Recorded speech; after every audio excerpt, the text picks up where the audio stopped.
United ছাড়ছেন Anthony এবং সেই সাথে হয়তো আর কখনো ব্রাজিল দলেও দেখা যাবে না। তাকে নিয়ে সামাজিক যোগাযোগ মাধ্যমে হাস্যরসের যেন কমতি নেই।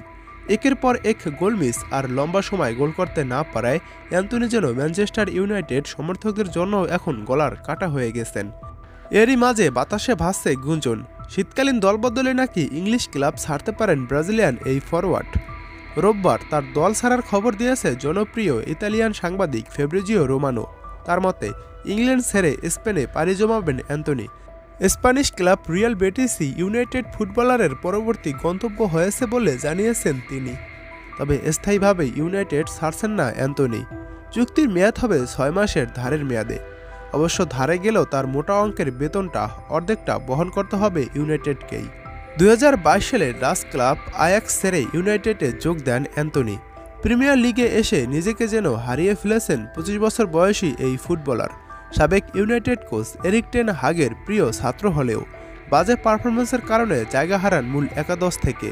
নতুন কোচ রুবেন আমোরিমের অধীনেও চলে তার বাজে ফর্ম, ফলে ইউনাইটেডে তার ভবিষ্যৎ যেন খুব একটা দীর্ঘ হচ্ছে না, তা অনেকটাই নিশ্চিত ছিল। চলতি মৌসুমে সব প্রতিযোগিতা মিলিয়ে মাত্র 13 ম্যাচে মাঠে নেমেছেন অ্যান্থনি, যেখানে বেশিরভাগ সময় তাকে বদলি হিসেবে ব্যবহার করেছেন আমোরিম। 13 ম্যাচে করেছেন মোটে 1 গোল। সব মিলিয়ে গেল 2 মৌসুমে ইউনাইটেডের জার্সিতে অ্যান্থনি খেলেছেন 95 ম্যাচ, করেছেন 12 গোল এবং 5টি অ্যাসিস্ট। 2022 বিশ্বকাপের পর থেকেই আর ব্রাজিল জাতীয় দলে দেখা যায়নি অ্যান্থনিকে, আর হয়তো কখনো দেখাও যাবে না। এমন যদি ফর্ম চলতে থাকে তাহলে আর ব্রাজিল দলে তিনি জায়গা পাবেন না, এমনটা এক প্রকার নিশ্চিতই। এখন দেখার বিষয় ম্যানচেস্টার ইউনাইটেড ছেড়ে অন্য দলে গিয়ে তিনি পারফর্ম করতে পারেন কিনা। পারফর্ম করতে না পারলে হয়তো তিনি হারিয়ে যাবেন। আর দরিবাল জুনিয়রের অধীনে ভালো পারফর্ম করতে না পারলে কখনোই জাতীয় দলে আসা হবে না তার।